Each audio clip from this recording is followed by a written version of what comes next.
dargaggeessa sin dhiisu dubartii sin dhiisu nama tokkollee rabbi akkan dhiifne sheekarratti nu haa galtu obbolowwan akkuma rabbi qur'aana keessatti nuun jedhu kullu nafsin dhaa'iqatul mawt wanni ruuhaan itti uume marruu du'a dhandhamtu malee takka nuun haftu jedha rabbal aalamiin obbolowwan namni marruun du'a kullu ibnu unthaa wa in xaalat salaamatuhu namni garaa dubartiitii bahe cuftu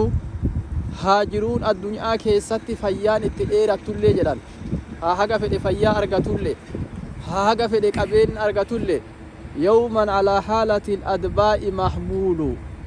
guyyaa tokko makiinan nama fiddituun guyyaa tokko siree janaaza irratti namni marru fe'amuun oolu jedhan anillee ni fe'am atillee ni fe'am ibalullee ni fe'am abbaa ibaluutiif haati ibalulleen fe'amuuf deemtii beekaa obbolowwan فإذا حملت إلى المقابر جنازة يونم وجنازة جلديم وبوليس أرد أصطف وبوليتي أرد أصطف درجة أرد أصطف عالم أرد أصطف يو أرد جنازة كان جيج السنة جنازة كان باني أسيم جين نلين قياتو كو إمباتمنا أكن دغن قلقل إسان قبته كن نقبتا قلقل كن قلقل إساني دي قلقل شيء مختار galgalli kun galgala duraa keessummoomni gandi akhiraa ka duraa kana jedha rasuul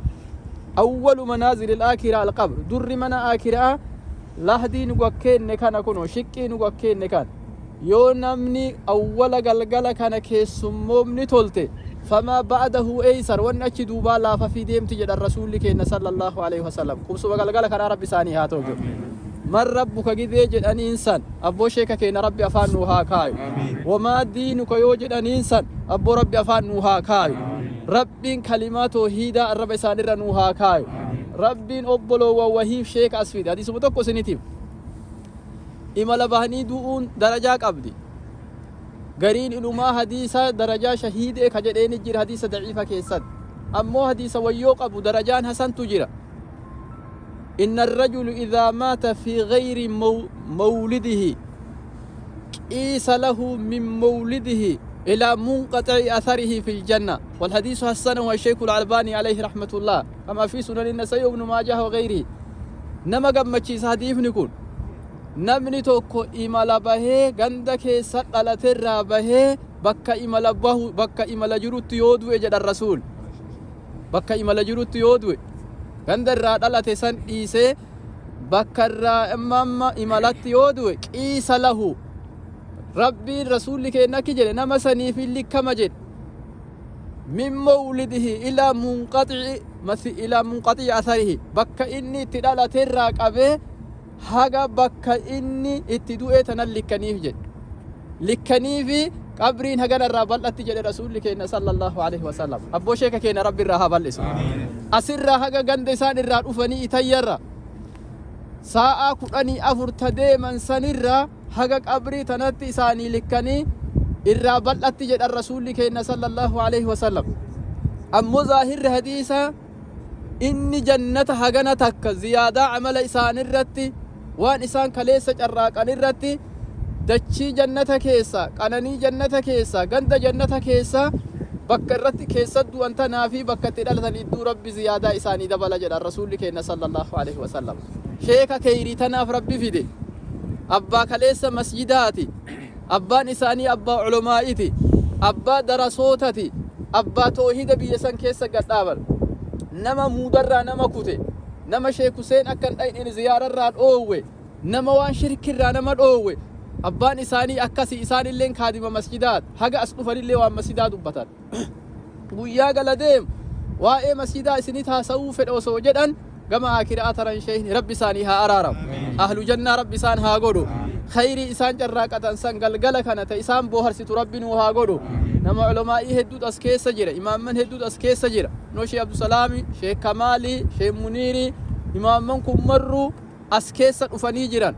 guyyaan kun guyyaa silaa namni gabbahuumi guyyaa silaa rakkoo ka jedhan kana irraan hafnu jedhanii keessummallee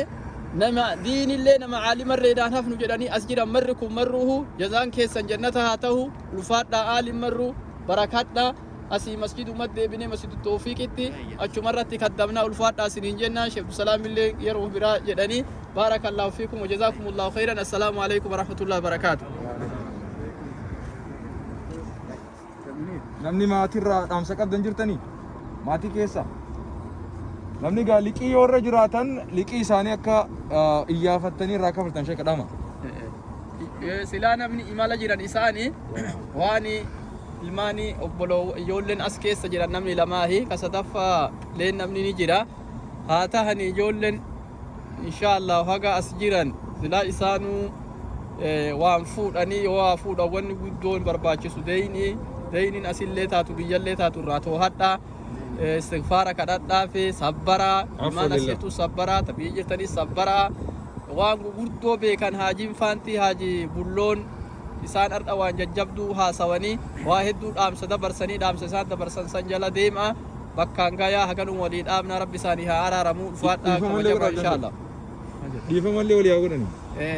عفوا لله جل نمو إن شاء الله ربي نساني هاديس ربي نجبو إساني هاديس يو إدو تنتك إلما نماتي إلي كيف الربني والأوجد أني مفو وهي كجرات تتات ربي ساني هارارو شيء كمال اللي سلا كلماتك كفورة بافتني قويا مسافراتي قويا شيء مسافراتي